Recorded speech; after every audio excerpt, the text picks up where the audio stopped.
Merry Meet, hi everybody. Long time, I know, I go so long between uploads. I don't even know if anybody's watching this channel, but I don't really care, it's fine. Just putting my stuff out there, and if anybody likes it, cool. If anybody doesn't, this is just for me then.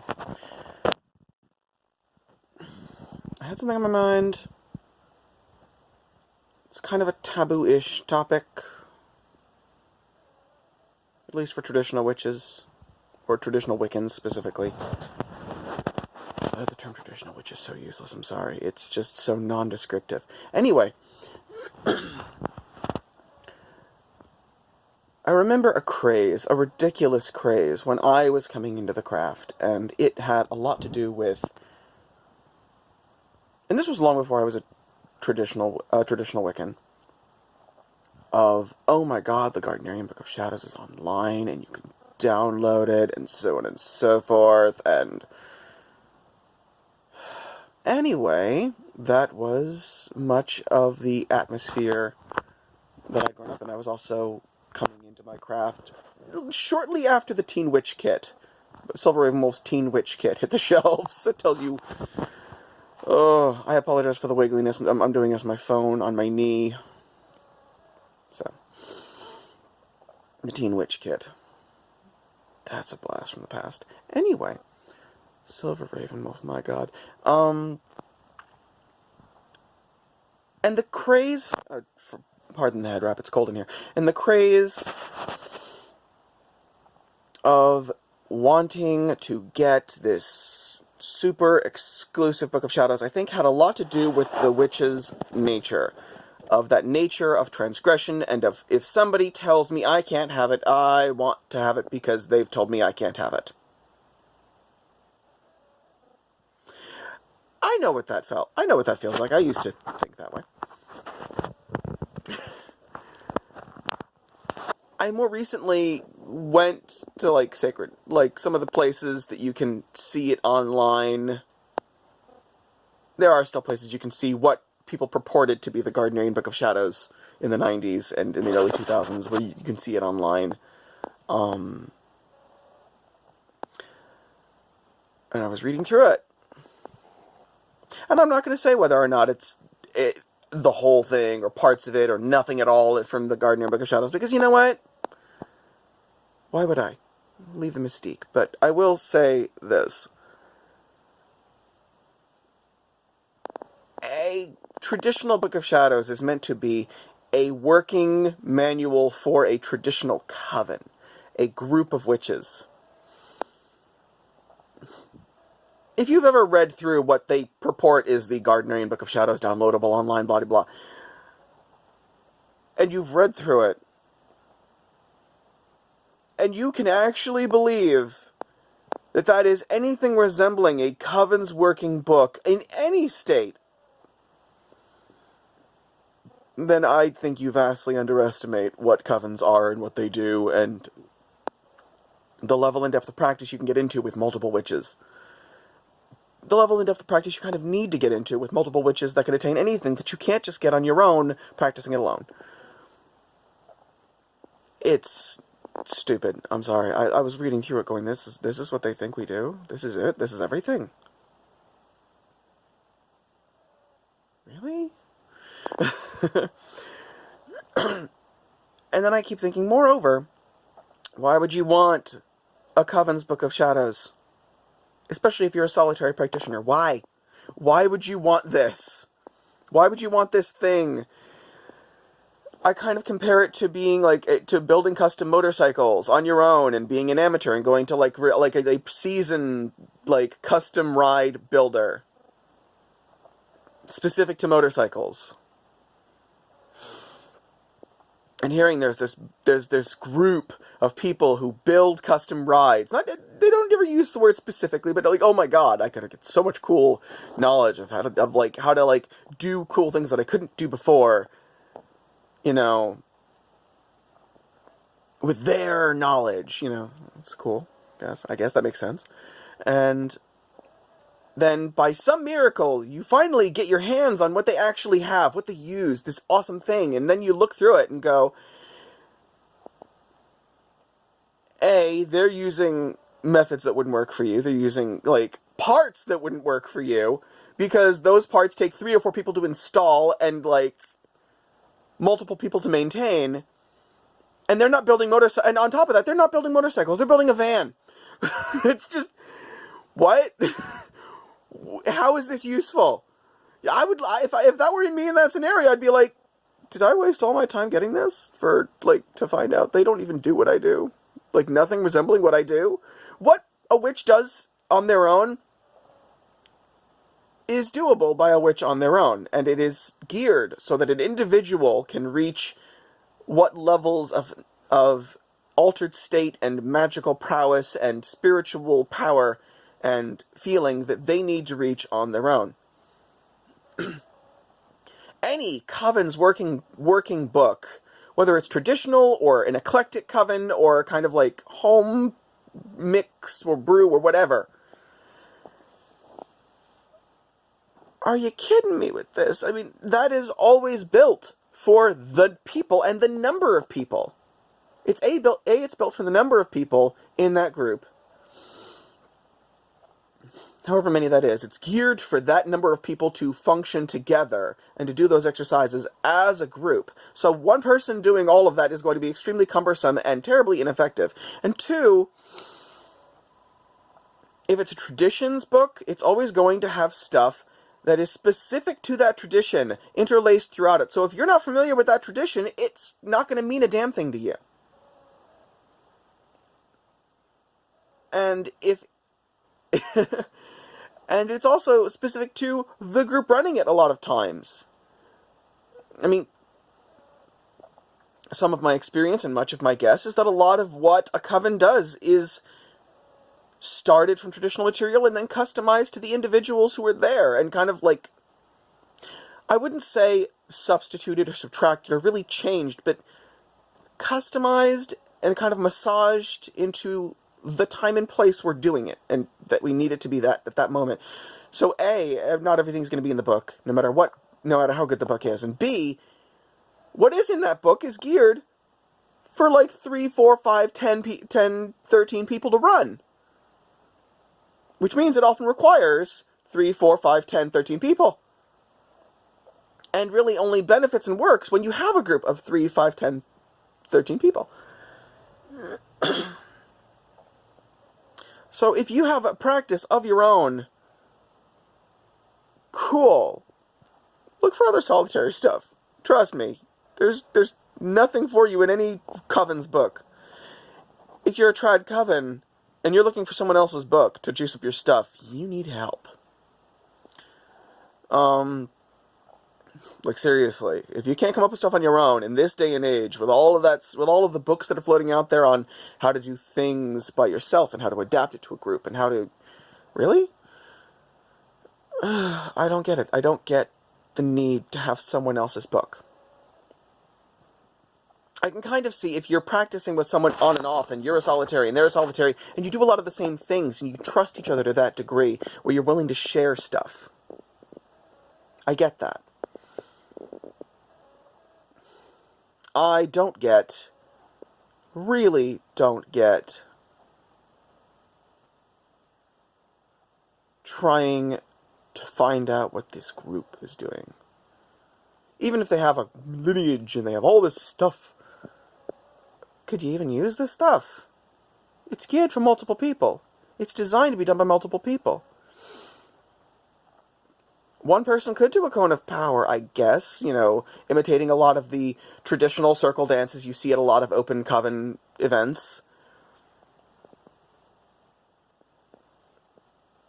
You could.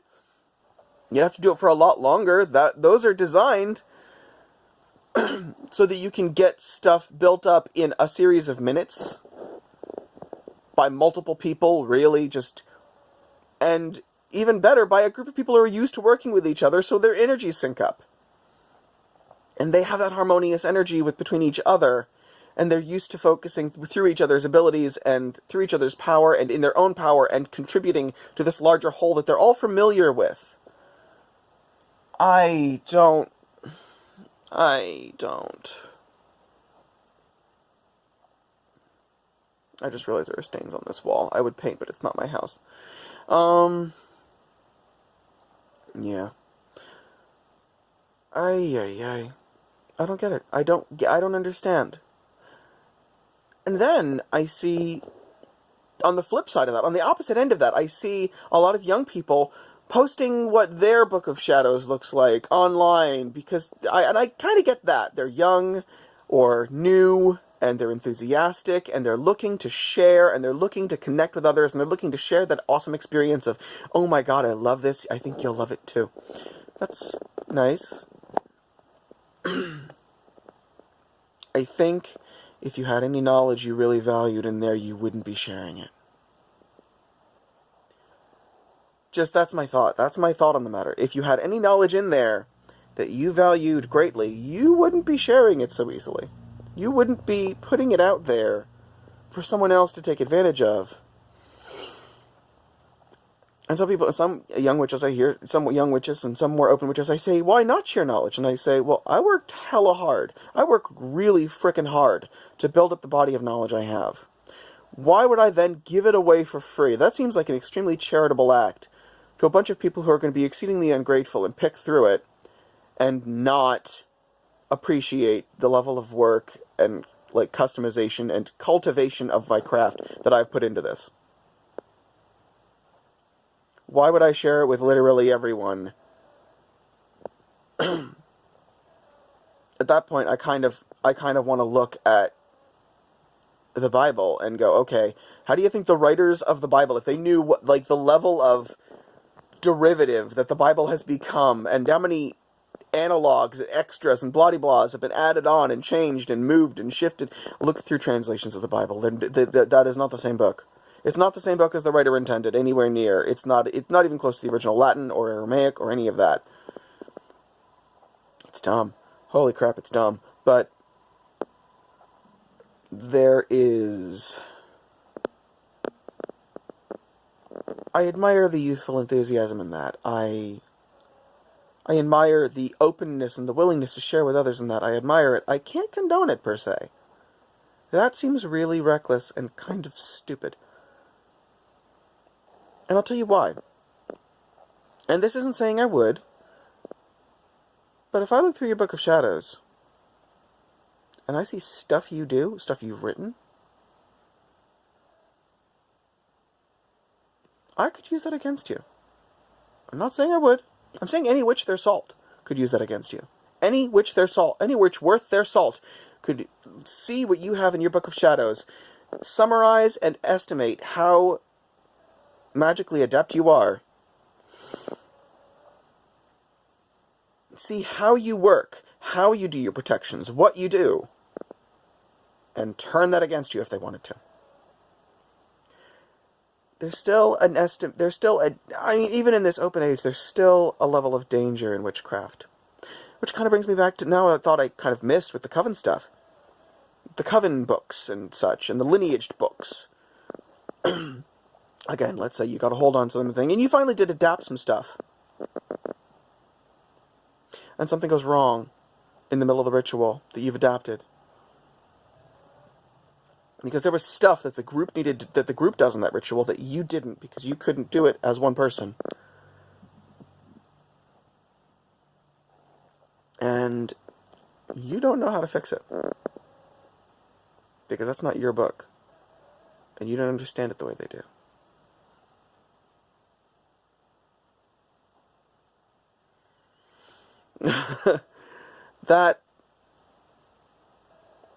That's really a kicker for me. When I read someone else's materials, even store-bought materials, I have a bunch of books like in the direction I'm pointing. A pile of books over there. I have another pile of books behind me if you haven't noticed them in the video. But I love books.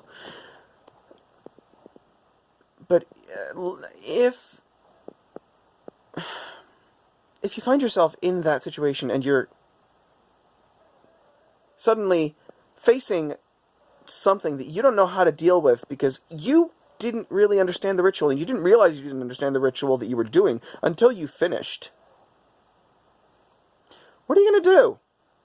You can't really reach out to the Coven whose book you've been using without their permission. I mean, I guess you could, but I don't know what response you'd receive. A lot of covens would go, well, serves you right. Not my karma.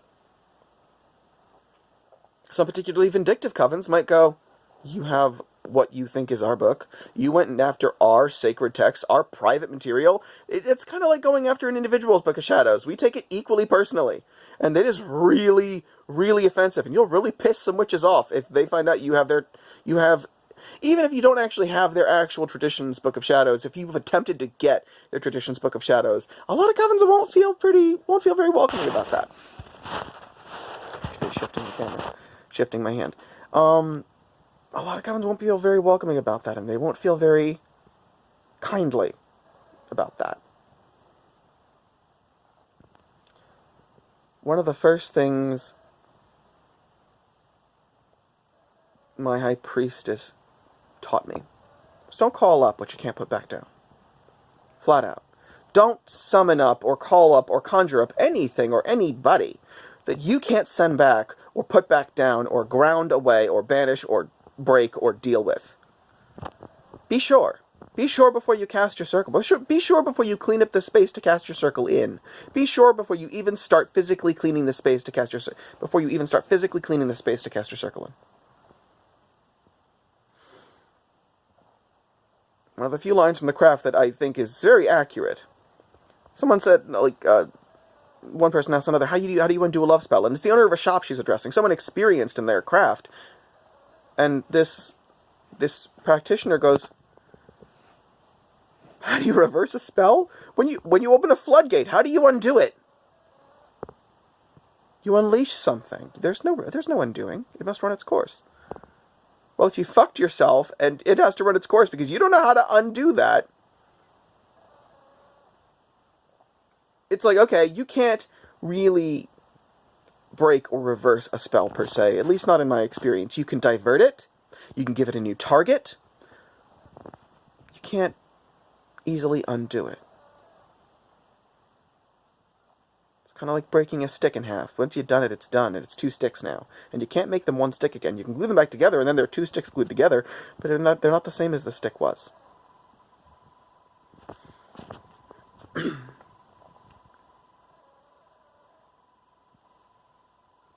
I also see a lot of young witches with a lot of, like, bogarted material from books and shows and things, and I'm like, okay, I was there. I grew up in the era of Charmed. I remember my first printout, like, binder Book of Shadows with, like, my own artwork and a few of my own charms, and 90% of everything else in that book was online or from the show Charmed or from Silver Ravenwolf's books. Oh, God, I was that kind of witch. I sort of totally was. Oh, God.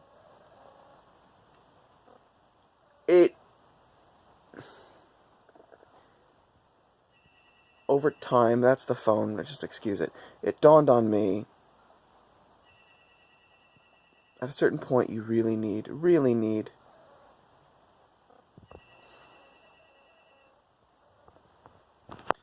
to cultivate your own magic. I really should try and get that. I'm going to end this here. If it's yours, you know what to do with it. If it's not yours, what are you doing?